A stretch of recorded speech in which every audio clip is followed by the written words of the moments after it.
in this land of ours.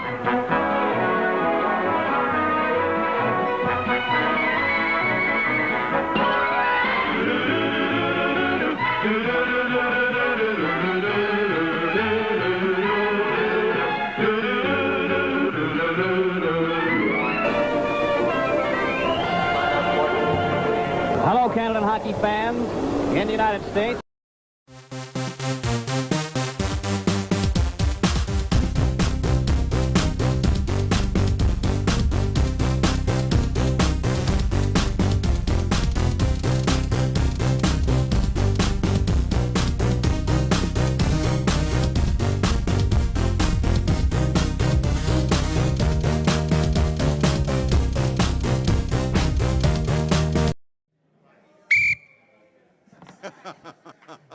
Time for puck drop. Hey, that works well. Can I have one? It's only as good as the person using it. Well, I'm Glenn Dreyfus. I'm here with Brian Lewis, and since you're the one wearing the stripes, if I ask a bad question, you have the authority to give me 2 minutes for bad interviewing. Or I send you directly to the penalty box. If I ask a really bad question, you can eject me for interviewing misconduct. I don't think that'll happen. Okay, well, We're we'll good. see. We're good. So, Brian, I've been reading various teams' message boards. You're a smart guy, so I've come to realize, how is it that officials are biased against all 32 teams? All they ever asked us to do in the officiating business was to be consistent. They forgot to tell us consistently good, consistently bad, so it was always our choice how we wanted to perform in any given night. So, I can tell you this, we strive for perfection every night. but you're going to dispel the myth right here and now that referees have it out for Team X, or there's been a league directive to favor Team Y. I can answer that very simply in 2 words, not true. Okay. So why did you want to be a hockey official? Because I couldn't make it as a player. All right, it's very simple. I tried out for 2 junior A teams and played a couple exhibition games, and they said, thank you very much, there's your bus ticket to go back home. And I thought then, you know, it was an opportunity to remain in the game. I was doing minor hockey. This just happens to be my 64th year of either wearing a striped shirt or caring about people that do, and it started a long time ago. And quite frankly, it was an opportunity to put down a hockey stick, which I couldn't use very well, and pick up a whistle, which I'm accused of not using it very well, but yet I thought I did okay. And some other people thought so too. Well, I'll put it this way. You can't be around for more than 1,000 games and be absolutely bad. And all I would say on a positive note, it's surprising how good you are when you're gone. And how much did a sense of humor help you over those 1,000 games? Well, when you're stuck in an airport overnight, that wasn't humorous. When you have a fire in your hotel overnight, that's not humorous. But when I think of all the people that I've met, all the countries that I've been to, you get on an airplane today and you start to circle all the places on the map that you've been to as a result of hockey. I run out of ink. And so it's a great opportunity, and I would simply say to anybody that's of age, if you have a desire to remain in the game, you don't have to be a coach, you don't have to be a trainer. Perhaps you can wear this ugly striped shirt and take up another profession. You know, not everybody can make this work, but it looks good on you. Well, I'll put it this way. Allow me just to show you this.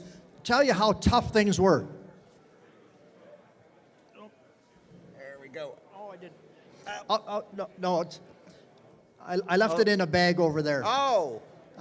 Scotty Morrison would phone us and tell us, okay, you've got to get into shape. And I can tell you a couple stories. I live in the country, and I think my footprints running up and down the 6th line are still on the side of the road from trying to get into shape. And it's surprising how well a green garbage bag looks when you cut it all out, you put it on, you tie it real tight. And it's not a fashion statement, but it worked. So that gives you an opportunity to run up. My daughter one time ran at a track meet at Etobicoke Centennial Park where we had training camp. And I said, dear, if you look over in the far corner, you're going to see your dad's footprints in the track where I was just pounding around. So getting in shape was a significant part of being ready for a hockey season. It's not just a matter of here's your whistle and a striped shirt and go screw up a hockey game. A little bit more than that. Speaking of your kids, when they found out what you did for a living and they told their friends, what kind of reaction did they get? The best way I could describe this, our son, the only time he ever put on a referee sweater was one, when he was a little wee tiny guy and have a little wee jersey, I put him on for a picture. And the other time he went with some friends to Florida, he got to play golf if he refereed a couple hockey games while he was there, and it's surprising what he would do in order to play golf. Other than that, he's been a commissioner of a minor pro hockey league dealing with officials. I don't know, other than that one case, that he's ever had a striped shirt on. Well, that also means he hasn't spent time behind bars. Yeah, okay. Well, let's just leave that one alone. Okay. Now, there's far more to a referee's day than 3 hours of game time. So if you would, tell me about that typical day span, and I want to break it down in 3 sections. First, does work get done before the officials on a game day get to the arena? Allow me to back up even a little bit more than that, Glenn. My game day would start the night before to make sure I'm getting my rest. We would like to have a nice meal the night before because we thought it was better for us on game day. And then when I would get up in the morning, it would be like have a nice breakfast, go for a walk, and then have a pregame meal about 1 o'clock in the afternoon. And then we take another walk or take a nap, perhaps go through rules bulletins. You didn't need your boss, who at that time was Scotty Morrison. I didn't need a phone call from my boss to say, hey, this is going to be a tough game tonight. If you knew you had, I'll use an example, New York Rangers and New York Islanders, I didn't need a phone call to tell me, be ready, that you had to go to work. I knew that. So the idea would be is let's get to the rink in plenty of time, do some stretching in the dressing room, perhaps a little bit of, I'll say, ball throwing around in the hallway, just to get ready. And then we had to hit the ice before the teams were out there, and that was our opportunity to skate around the rink and just be ready. So my pregame started the night before, and my pregame then, or my postgame would be after the fact. If I had a game that I called routine, I would just go have a bite to eat and maybe an adult beverage and call it a day. If I had a game that was very difficult, I am sitting there till maybe 2 o'clock in the morning writing out reports, which I absolutely detested, but yet the league said you had to do it. So we had to detail everything. So the game started the night before, and it may end up hours after the game is over. Let's talk about that middle. You arrive at the arena about how many hours before game time, and then what happens between then and puck drop? I would be at the arena about an hour and 15 minutes in advance. I may walk around the rink just to relax and get the mood of the building. And then I'm generally in my dressing room at least 45 minutes, maybe an hour in advance. And then we're talking about, at that time was 2 other officials, we're talking about pregame preparation. We're talking about what we could maybe be looking out for just to be ready. So it starts the mental process of that game at least from that rink 45 minutes before the game starts. Allow me this, I've just had a bag brought to me. I want to show people, Scotty Morrison was a tough boss. He would send out our sweaters and say, I want you to get down and fit this. So I just want you to see my sweater. I thought this was a little bit extreme that I had to wear, but we got her done. Actually, my late mother-in-law took one of my sweaters and cut it down and did this. Every one of my children and grandchildren have been photographed in this picture, and out of that, I've even lent it to some hockey teams that they've used it. So it comes with a lot of fond memories. It comes with a lot of indication, a lot of blood, sweat, and tears. But we used to say NHL just meant no home life. But how true it was. But anyway, that's my preseason conditioning right here. Well, Brian, the thing you have to remember is do not dry that with the hot cycle. You have to use warm or cold. Just, if you want to talk about laundry for a referee, not every hotel we stayed at had laundry services. Your sink and your bathtub were your washing machines. After a game, you'd come back, you did all what you had to do with your underwear, your sweater, everything that was soaking wet. And then your drying rack was every lamp that you had in the room that you could spread over the top. And then you had to put your skates there as well to get dry. Why? Because you had to put them on again the next day. And so our laundry services was nothing fancy in those days, I can guarantee you. You mentioned the reports that you had to write. Now, you've been in the middle of this maelstrom for 3 hours. How did you even remember what happened during the game? You got a copy of the penalty sheet. And then your memory, it's easy to remember those things that are ugly. All right, and when you're sitting there writing out ugly reports, you could recall quite vividly. You got to remember, we did it as a team. So it'd be myself and two linesmen discussing, and just at that point, I'll give you one classic example. The worst game I ever had was Philadelphia Flyers. Seems strange we talk about them. Philadelphia Flyers at Oakland Seals. And it was WW3. It was in the days of bench emptying brawls. We were at least 2 o'clock in the morning. No chance for beer, no chance for bite to eat, no chance for Coke, nothing. And just writing reports for hours. And then you had to get up on an airplane, or go on an airplane the next morning. I went to Vancouver. Who's playing? Philadelphia Flyers. To which the spare goalies were skating around before the game. He says, "Hey, Louie, don't worry about it tonight. They got seat belts on the bench. We can't get off." I just felt so much better.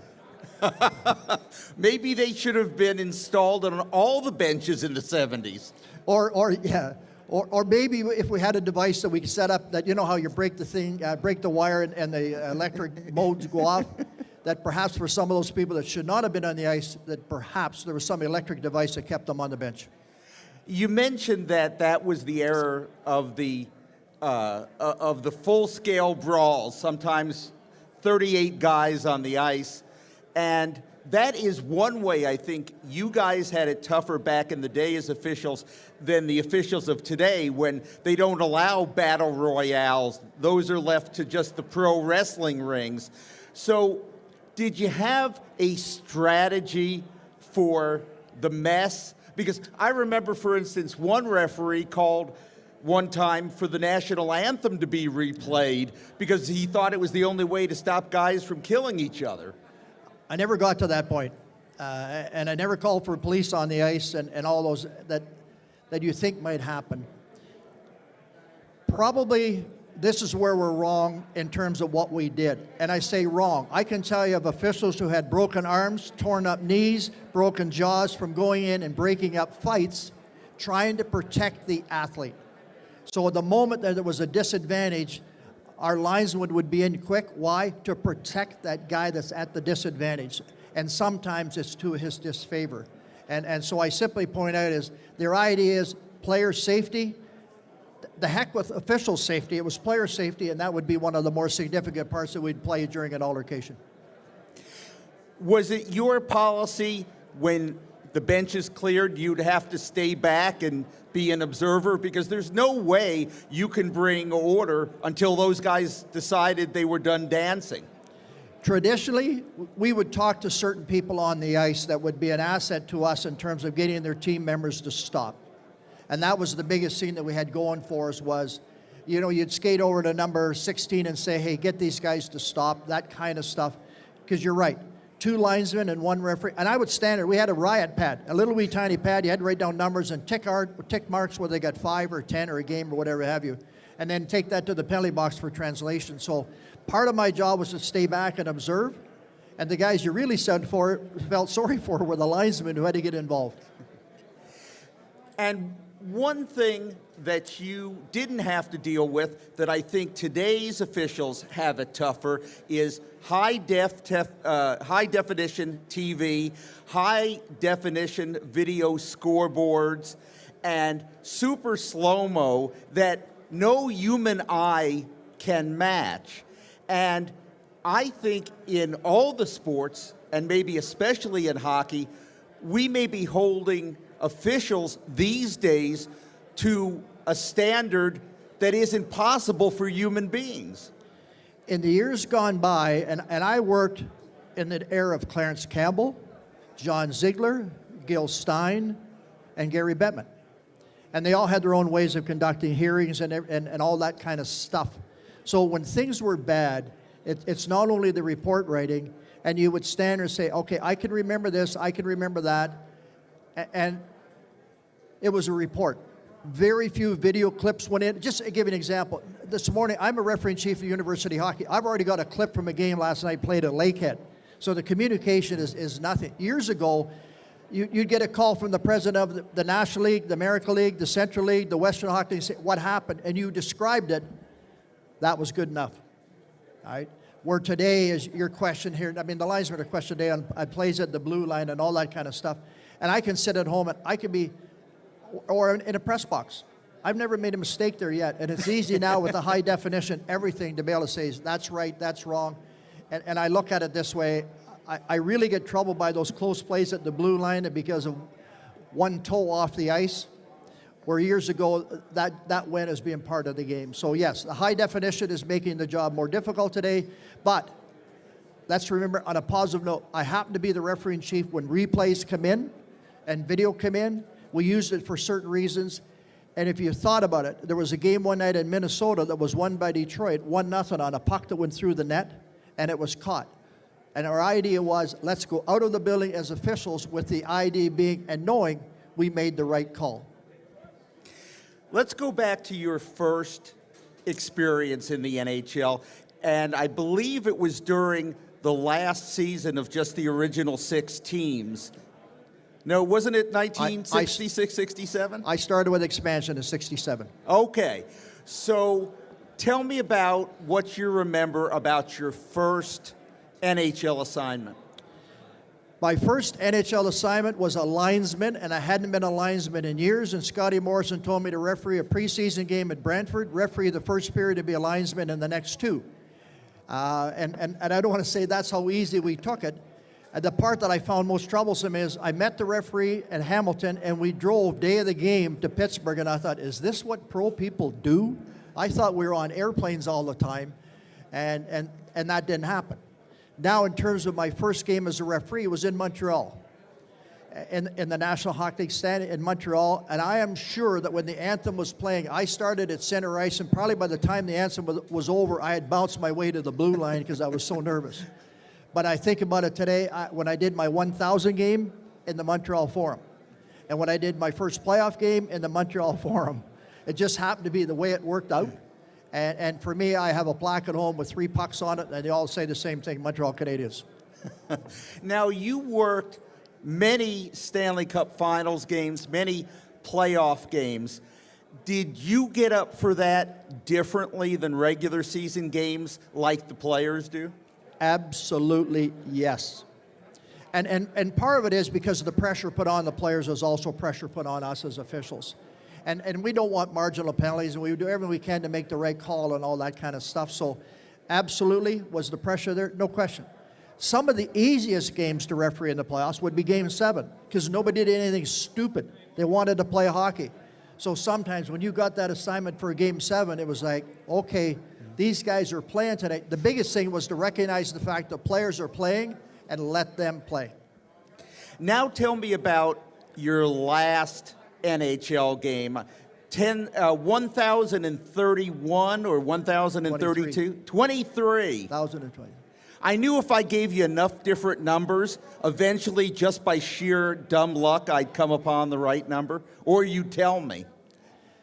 My last hockey game, and I'm sure here for the diehard fans, you will recall this very vividly. Do you remember the night that Steve Smith shot the puck from the corner in the playoffs with Calgary, and it hit Grant Fuhr in the foot, I think it was, and went into the net? That was my last hockey game. And why I remember, I tore up my knee, and I went to New York for my next assignment, and I could not skate. I could skate straight ahead, I couldn't turn. And then I come off the ice then, and I became a supervisor for 3 years, then I became the referee chief after that. So I remember, I'll say, I remember fondly. If anything, I made a mistake after that game. I thought, okay, I'm on an airplane, I'm gonna go home, I'll put some ice on it on the airplane overnight, and should have got medical attention immediately, and I think I paid a significant price for that. How many times in your career did you suffer silently through aches and pains that a mere mortal would have been laid up? The most significant one if a hockey player yelled at you, get out of the way, I'll guarantee you, I would invite the guy in the room to take a look at the bruise that this thing would leave on my leg. All right? So now you'd say is, okay, as I'm getting towards my 1,000 game, and it was the only time my mother ever saw me referee live, my family went to Montreal, we were ready to go for that game, and I got smucked into the boards. in New York Island and broke my wrist. I could scratch my backside with my hand because it was going in the wrong direction. That set me back about 3 weeks. We got a temporary cast on and we picked up after the fact. That's the most significant thing I can think of. I did have the final game that I worked, I had a collision with players, tore up my knee. I had surgery after that. So I've had a broken wrist, surgery, the cuts and the bruises, I can't count them. You joked, but not really, that NHL was no home life. But what is it like for all those years to have no home games? The toughest part about the officiating industry is to get and pack your bag, say goodbye to your wife and kids, and say I'll be home in 10 days or I'll be home in 2 weeks. And at one time I left home February the 2nd, I got home March the 3rd. I thought that seemed like a long road trip. And to this day, I still talk to Scotty Morrison. He says he didn't do that to me. And then, so the toughest part is leaving your house, because you can have the fridge quits, the car breaks down, whatever. I was so fortunate coming out of a small town of Georgetown that my brother was my repairman. My brother did so much stuff for me when I'm away. Here's the irony. Today, they have just hooked up a generator to my house for power failures. And I would say this, for 35 years and umpteen years ago, that should have been there then to help my wife, and now it's there to help me. That just doesn't seem right. But I had a circle of friends in a small town that just made it so much easier that when I left, I knew my wife and my kids were well looked after. And yes, I was on the road when my father passed away. And yes, you're on the road when some significant things happen. I did make it home in March when my son was born. But there's other events that you miss that your family goes through without you. And I commend, we've been married 54 years, and I'm taking my wife out to supper tonight finally to say thank you. That's about time. Well, I said we don't want to rush into these shows of gratefulness because she just keeps putting the red up on me. Talk about talking on the ice. Were you one of the more talkative or less talkative officials when it came to the players during the game? And was it important to you? Would it help you out ultimately to develop relationships with players? I don't think today is any different than when I was on the ice. The game that you watch tonight will be filled with a lot of 1-minute penalties, all right? And where I'm going here is to simply say is a really good referee would recognize the fact that's only 1 minute. A referee that maybe hasn't got enough experience, maybe it's bad judgment, maybe it's bad positioning, puts his arm in the air, calls a penalty that everybody says is marginal or poor quality, and the other team scores the winning goal on a power play. We do everything we can to avoid that. And even now as a referee-in-chief, that's one of the things I talk about. Stay away from marginal penalties. They do more to disrupt than they ever do to control. In terms of, I can't tell you how many times a player would come to me and make some comment along the line, well, the coach sent me out here to tell you about this or watch that. He says, we can't stand the coach either, don't give us a bench penalty. And then we talk about where you're going afterwards and all that kind of stuff. So you end up standing there with your hand over your mouth so people can't see you laughing at home. And the coach can't see you laughing. I would say this, 3/4 of the conversation I'd have with players would be friendly, and the other 1/4 I would have with players that I would say, can you say 3 words without one of them being profane? But I respected that. I mean, you got to understand here, this is a game for athletes. The heat of the moment has you doing and saying certain things, and it's amazing how you can lace up a pair of skates and it really screws up what's underneath your helmet. Did you ever, or how many times during your career, after a game, did you have a player or a coach come up to you who had given you hell on the ice to say, I looked at the replay and you were right? I can give you the number. Seldom. On turn that cycle around here, I can give you the story of only once. It was a Pittsburgh player. It was a rookie that made any comment to me after the game, and I will guarantee you that his teammates shut him up very, very, very fast. And I think from that standpoint is I respected the athlete for being a really good athlete, and I think for the most part they respected me for being a good official. in a tough job. So part of me says, I'm pleased to say I can only remember one that I would call bad, but I can remember many that I would call good. And in 1989, as you mentioned, you joined the management ranks. What was that transition like? I didn't want it. Scotty Morrison came to my home and sat there with my wife and I trying to convince me to come on board and help John McCauley, who was the referee-in-chief, and John and I lived in Georgetown. And I said, Scotty, I want to referee for 3 more years. And his words to me was, I don't guarantee that I have a job for you in 3 years. And I told him to go away and leave me alone for 2 weeks. He said, don't phone me, don't do anything. And my wife and I had a long-winded discussion as to what was the right thing to do long-term for our family. At that point in time, I hung up my skates, put down my whistle, and picked up a pen and started scouting and looking for younger officials to bring in the National Hockey League. And then when John passed away, I became the referee-in-chief. Always the right decision. And I sit here today very proudly saying is I worked for the National Hockey League for 34 years, extremely pleased to have done so, and I would do it again. You mentioned scouting young officials who might make it to the big time, to the show. What is it? What are the qualities that you're looking for? The first thing, I mean, obviously we're going to look at, can you skate? All right, are you a good skater? You have to be able to skate. And in the day of one referee, it was roughly 7.5 miles a night that I skated. And then when we made it a 2-referee system, it dropped to 5.2. So skating is a significant part. And I'm not looking for sympathy for our industry, but you got to recognize the fact, when that game starts, how many times does the player go off for a rest? How many times does the guy in the striped shirts go off for a rest? It's a significant difference. And so I'm saying here, skating is probably the number one. If you can't skate, you're not going to be the right spot to make the right call. The most significant part I look for is when things aren't normal, all right? And that can be a close play at the blue line. One linesman has to go inside the zone. What's the other guy doing? Is he moving up to cover? And then the referee, how do you handle pressure from the bench? So the next part from a refereeing perspective is anybody can go out there and throw the puck down and say, bring it back when the game is over. It's when things get a little bit awry and things aren't normal, I'm looking to see is how is the referee reacting and how is he controlling the pressure. Those to me are just a couple significant things. And I haven't exercised that class until even last night at a university game at Laurier University. There was a guy out there and I said to him, how many games have you done in the OUA? He said, 1. I said, well, you've only got 99 more to go to get to 100. Way to go. And then we sat there and spent some time as to never once coached a referee or an official to be bad. You can do that on your own. I've only ever coached a young official to be good. And I spent that as recently as last night talking to 4 guys at the university game.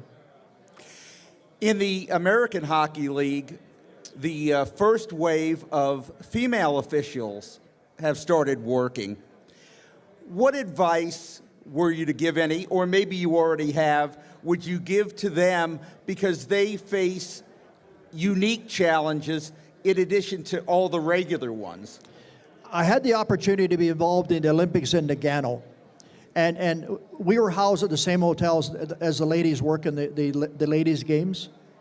They have the same desire to be good. They have the same qualities. And I can say there's referee in hockey that may be a little bit different, but today it's closer. We commend those ladies for what they did. In fact, the lady that we had picked to work the gold medal game, we think the pressure got to her and she declined the assignment. And that's the first time that a Canadian official has ever done a game between Canada and the United States. It was a lady from Ottawa, and she did a fantastic job. So those good, I got one quick story of a totally different thing, but involving a lady. A lady wrote me a letter one day and said she wanted to take John D'Amico's job as a linesman. Perfect. And I found out that she was going to Kevin Collins' referees camp in Springfield, Massachusetts. So unbeknownst to her, I went. And I have to say, quite frankly, they said, I can't remember what her name was, and there she is.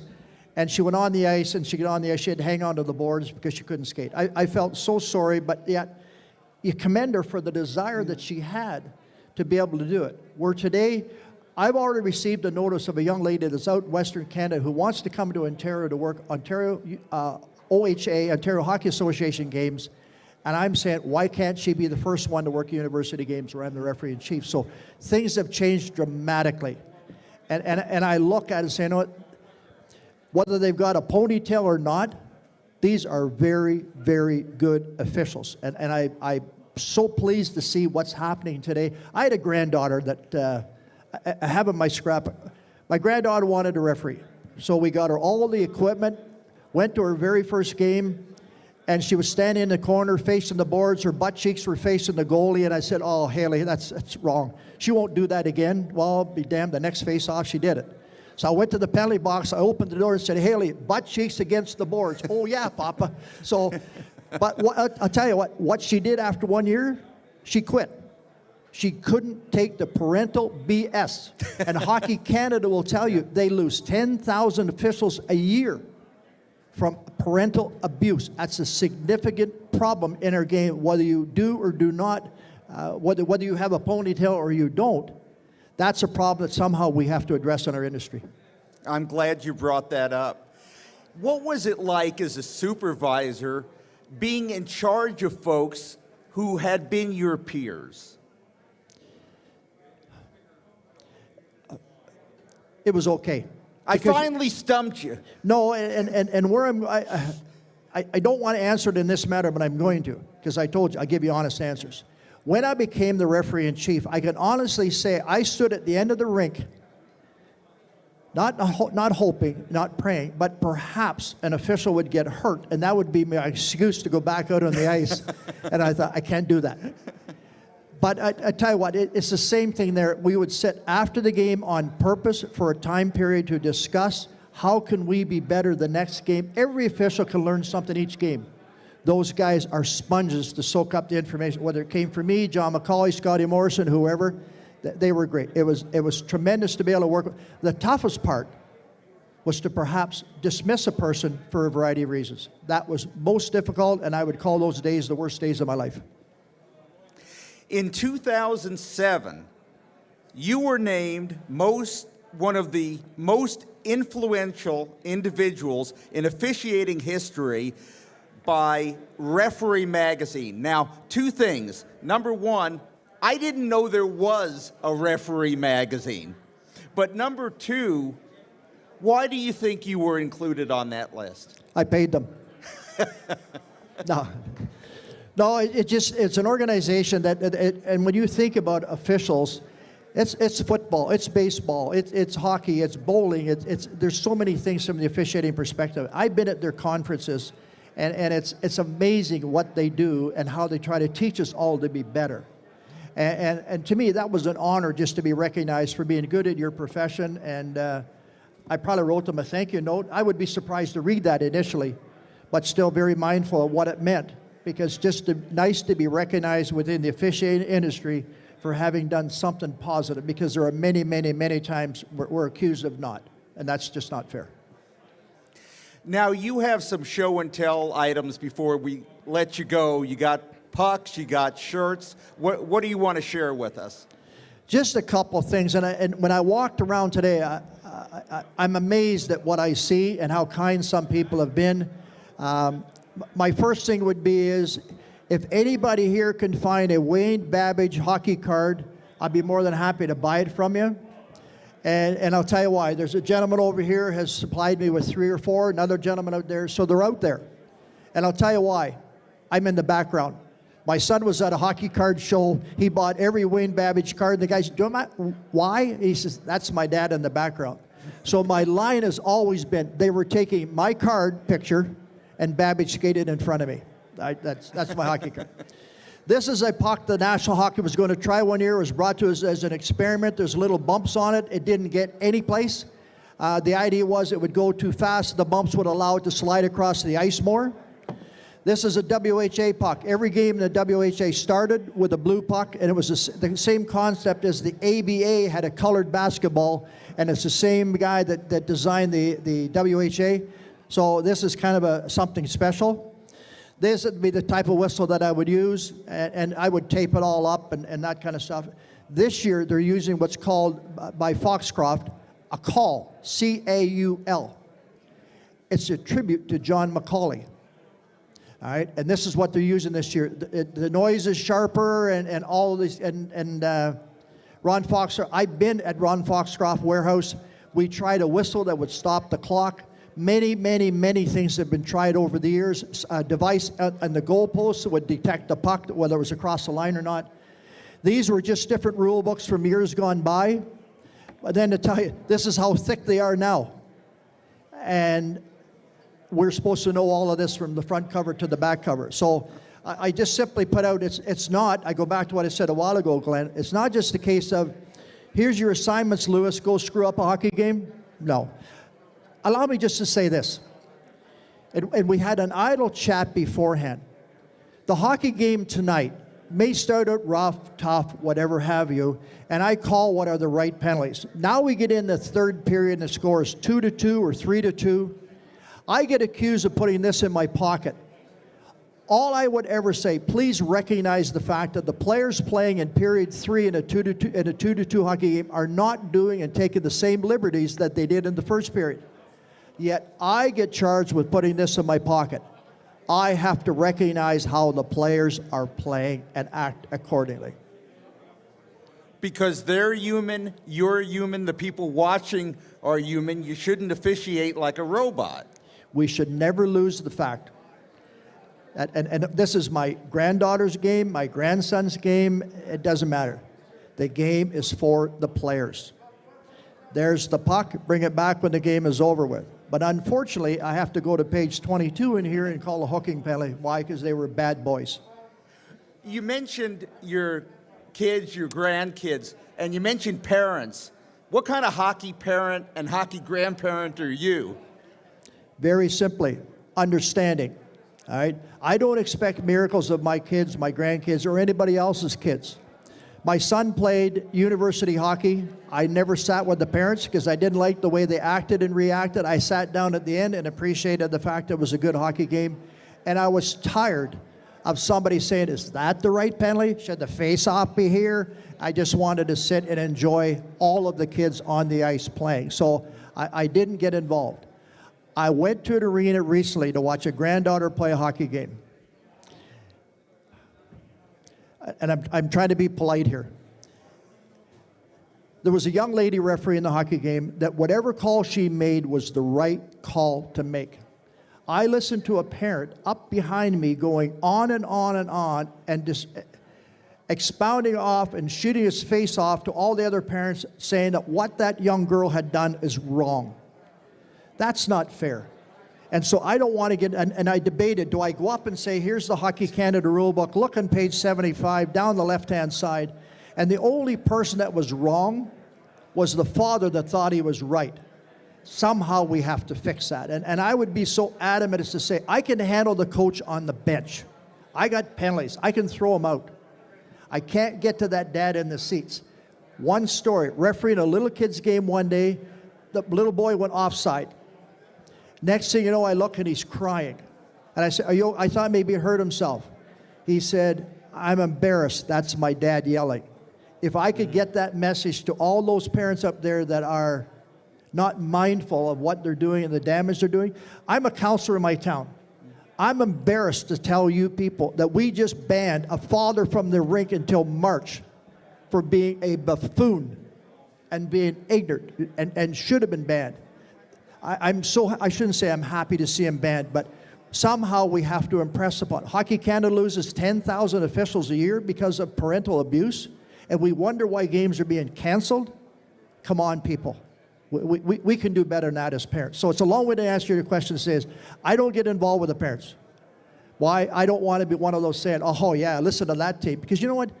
You as parents get a reputation for being, here comes the blue team in from Cobeconk, and I throw that out there because it always sounds nice. But you know what? You bring with you a reputation of being mouthy parents, mouthy coaches, and that kind of stuff. There are no secrets. Amen. I thank you for that message because while you've told us a lot of entertaining and informative things, I think that's the most important message to take away from our conversation. And we'll close with this. You mentioned being a counselor. I guess I could only assume you felt like you hadn't absorbed enough abuse as a hockey official, so you decided to become a different kind of official, an elected one. So tell us a little bit more about that. When I retired, my wife had a cancer battle, and I said, I'm a bad dad, I'm a bad grandfather, I'm a bad husband, so I got out of this business to stay around home. And then I think at the end of the day, you say okay, does it make any sense? And it became to the point that it was just time. And I have an extremely understanding wife. And so from that standpoint, to say okay, it's tough. As I said before, leaving her house and not coming home for 10 days, 2 weeks, most difficult. And it just got to the point it was enough. It was time to get out. So I just said, and you know what? At the end of the day, I didn't even answer your question, so try it again. That's okay. You go where you want to go, Brian. No, I mean, the political world, allow me just to say this. Yeah. There are many, many, many times neighborhood disputes. I think I could put this striped shirt on and stand between Mrs. Jones and Mr. Smith and solve a lot of problems. My prior life as an NHL hockey official has absolutely been beneficial in the political world. No question of that. And the silly part is, I may not have a game on a Tuesday, but the political world goes every day. All right, but it's been fun. I'm a small town guy. I live in the country. Just on Tuesday night, I was at a community association meeting, and you sit there amongst friends. Sure, our biggest concern is our home. Our biggest concern is around home environment. I understand that. I put myself in. Everybody that's got a concern, I put myself living on that street. But I would say this. It's been a pleasure to serve my community in a manner that I never thought that I would do. And I sit here saying 21 years later, I'm still doing it. And we have an election coming up, and I just have to make up my mind if, like hockey, have you had enough or not? But it's been very worthwhile and very rewarding, and I'm amongst friends. Well, you must be doing something right because they keep re-electing you. Yeah, well, 1 year I was acclaimed, and I'll tell you what, from an acclamation, you don't realize what it is you don't have to do until you don't have to do it, but the rest of the time it's a lot of hard work. What's your wife's name? Boss. I'm sorry, I'm going to need a different answer. Let's put it this way. I have to get in 5 yes deers a day, okay? So the main word is deer. Elaine. Okay, because I want to say, Elaine, thank you. Thank you for sharing Brian Lewis with all of us for all these years and all these decades. Enjoy your dinner tonight, and I hope Brian keeps treating you well. And Brian, thank you for sharing your expertise and your joy about how you've spent your professional life with us. We can't thank you enough. It's my pleasure. You know what? You kind of feel like you're in a dressing room, you're at home with a bunch of hockey people. It's really a nice feeling. It's been my pleasure to be here. Except this smells a little better. You had to bring that up, okay? I told you before, we wash our stuff out, and Sunforge is in a hotel room. Thank you, good. Brian. My pleasure. How about a round Thank of you. applause for Brian Lewis? That's it. Excuse me. That's a sound that we're not accustomed to in the officiating business. Can you do me one favor? Just yell, "Boo, Lewis, you're a bum." Lewis, if you had one more eye, you'd be a cyclops. Give me a line I haven't heard, okay? My pleasure. Stay well.